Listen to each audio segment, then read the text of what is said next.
Alright, so here's the news today.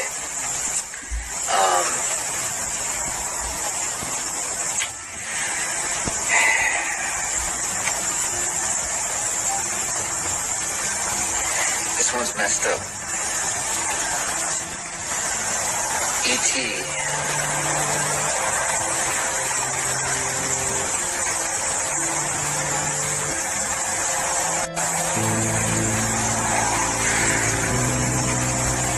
The extraterrestrial.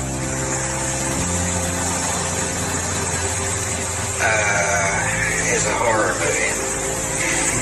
And the horror genre information, which was previously clearly depicted on the posters, right where it said genre, horror, is no longer there. Any version of any E.T. poster.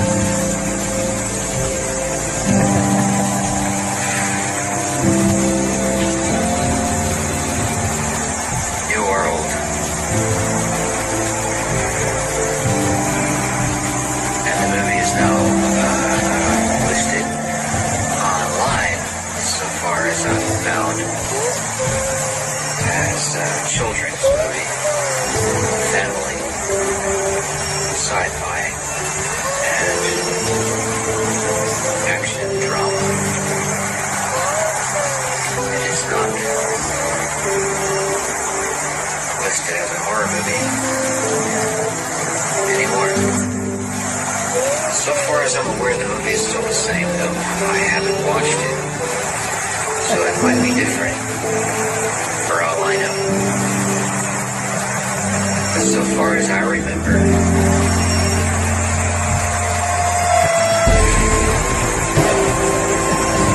E.T. is about an alien that comes to Earth and tries to kill a boy. But it's now no longer a horror movie. So, someone has altered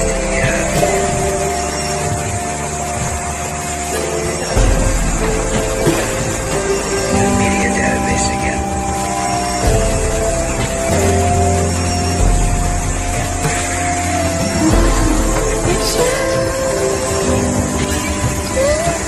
Not that I really care. I'm not a fan of E.T.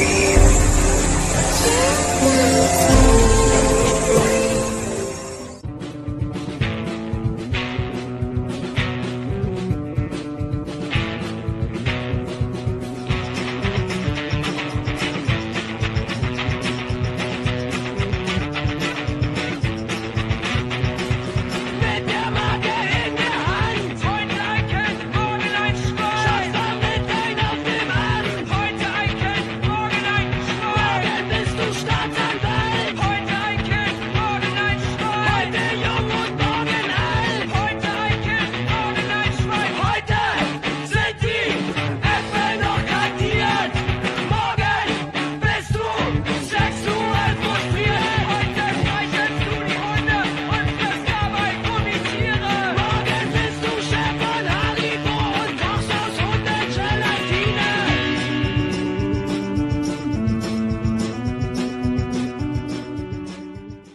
Alright, but seriously, okay, so when I was 5 years old, the year was 1981, and hold on a second, E.T. was released in 1982. I was 6 years old when E.T. was released, but basically what happened was, I told Spielberg that if an alien was going to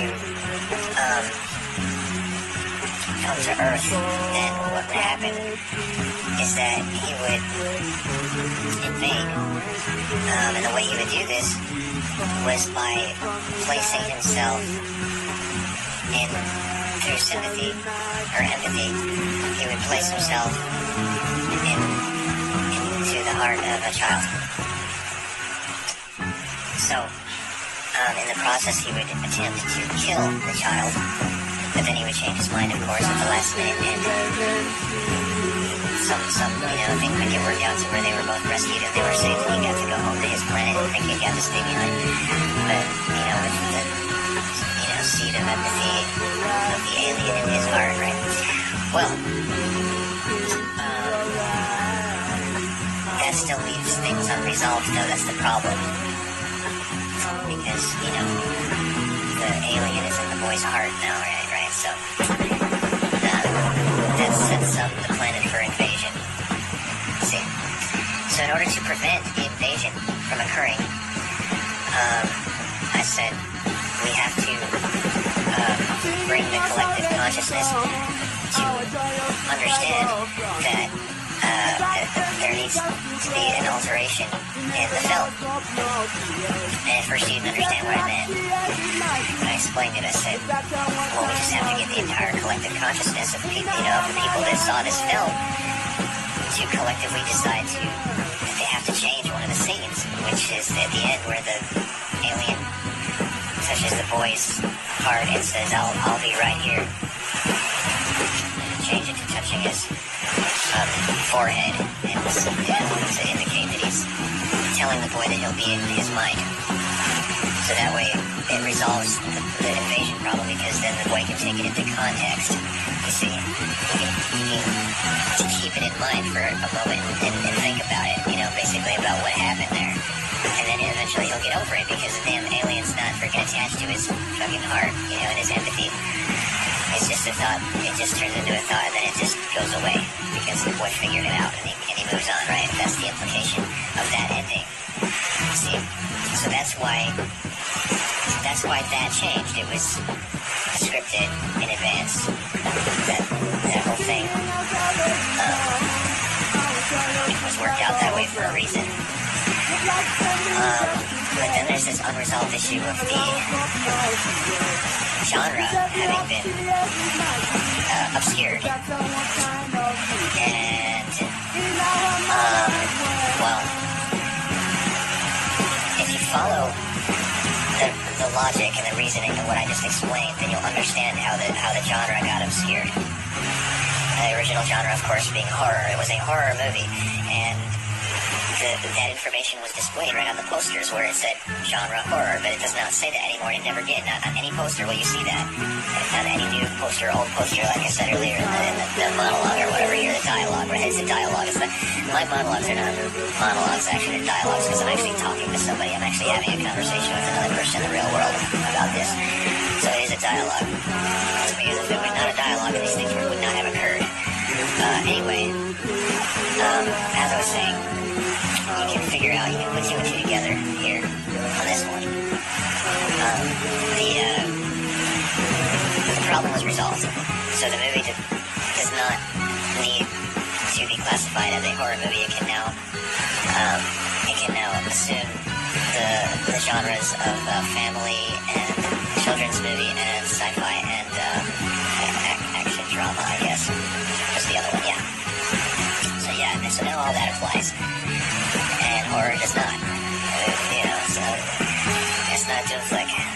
It's no longer a Doom Flick. It's just, it's a kid's sci-fi movie. That's all it is now. We fixed it. So there's nothing to freak out about. You don't have to.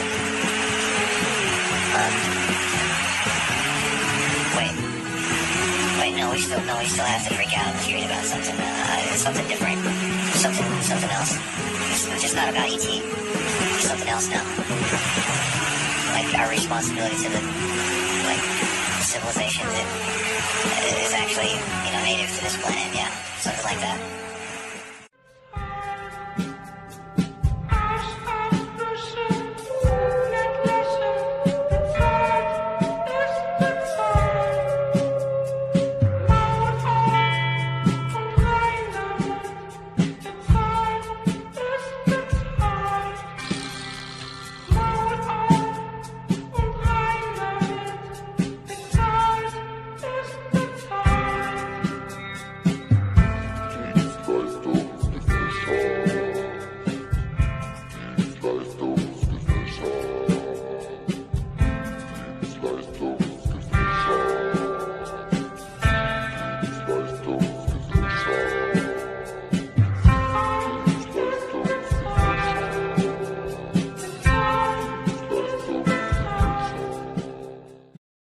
Okay, so what I'm doing now is I'm going to expose some more misinformation about the production of E.T. here. I'm showing you the information posted here by IMBD about the mistakes, these alleged mistakes that are in E.T., the movie.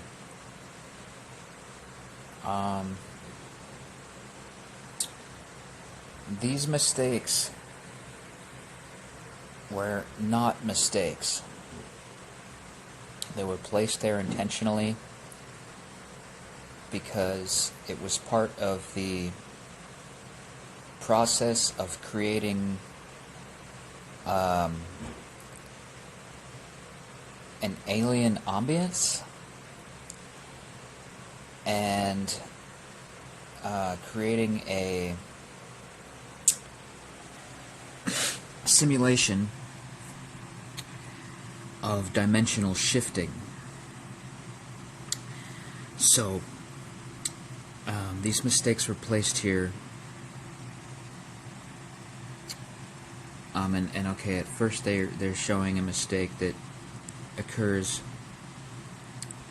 in continuity with the 20th anniversary edition, but the 1982 original was also riddled with these strange glitches. For example, here the size of E.T.'s eye holes and the ghost outfit change shape and size during angle changes and shot changes, like when he's walking up to the lady that he's looking at. You can see that the eyes are spaced out pretty far apart, but then when they switch to the angle where he's looking through the eye holes are spaced very close together. There's a shot where the boys are riding their bikes and the bikes start flying into the air, and then you notice that the kids in the back of the line of bikes are missing handlebars on their bikes. They're holding their hands out as if they're holding his handlebars, but the handlebars are not there.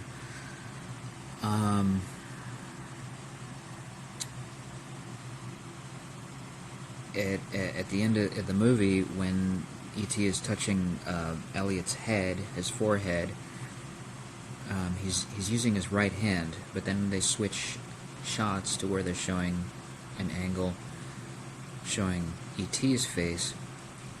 The hand that he's holding up that's touching Elliot's forehead is his left hand instead.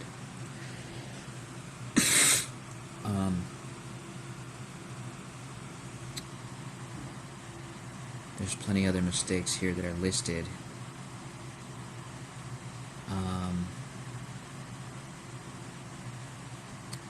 And a lot of incontinuity in the positions of the sun and the moon. I'm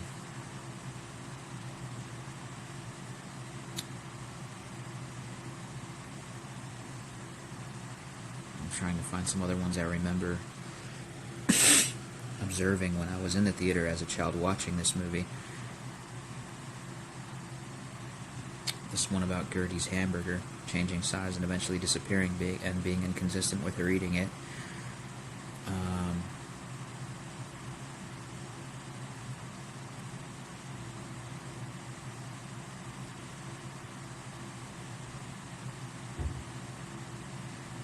Right, when Elliot and his friends, his 4 friends, land their bikes in the forest on their way to the spaceship, there's 6 sets of bike wheels landing instead of just 5.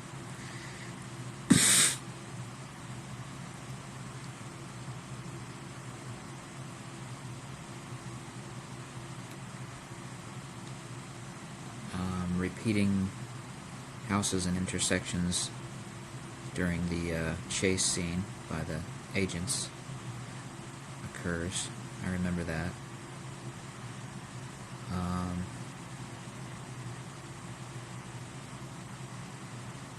Same thing about the moon being in the exact same position when Elliot goes outside to look for E.T. And then the moon's in the same position later. It looks like there's a typo here on this listing about, it says when Elliot goes to sleep outside. to look for E.T. He goes to sleep to look for E.T. Okay, whatever.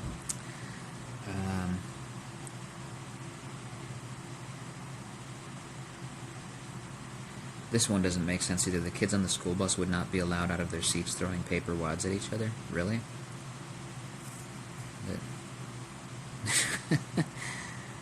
They wouldn't be allowed to do that? I thought that kids were always allowed to throw. Anyway.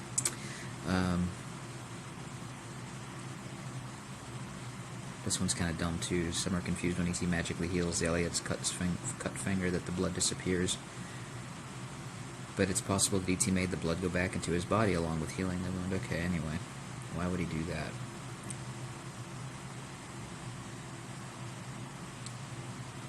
I remember this part, where the boys are racing away on their bicycles from the feds. The stunt doubles for Elliot and his friends are obviously way too tall to be children. And then I remember one of the boys moving his lips in sync with Elliot's line, "Nobody go out there." That was kind of weird.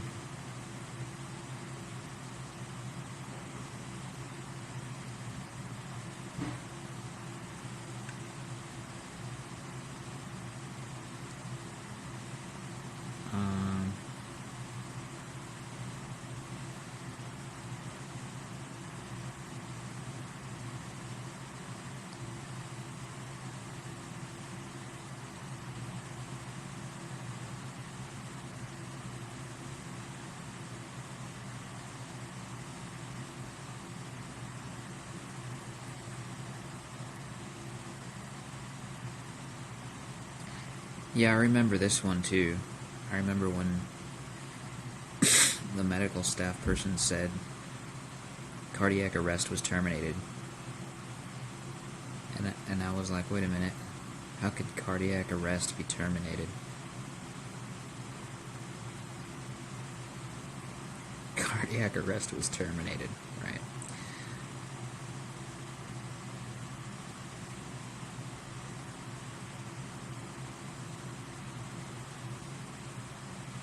And that does kind of make sense if you're, you know,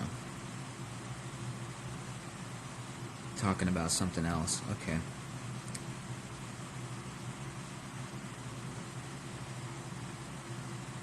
The plant changes size here.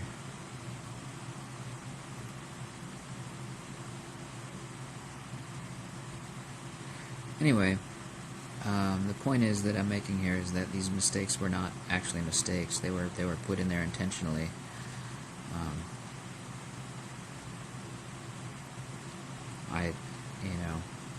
I made a note that these things were supposed to happen this way, and you were supposed to be able to see in some scenes also that it was a movie. You know, you can see crew moving around. You can see little mistakes, like alleged mistakes anyway, like you could see that a person's legs are under the sheet instead of E.T.'s feet. In that scene, an actual person's legs are visible. And you can see a cart moving behind E.T. when he's running through the forest. The cart that's pushing the puppet, you can make it out. And some other scenes like that, where you can see crew stuff going on.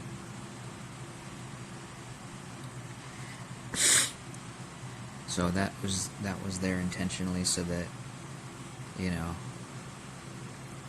people would understand, like kids would understand that it was a movie.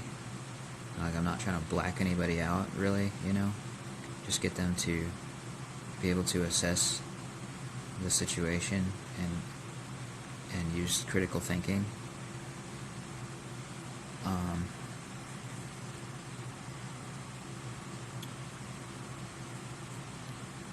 And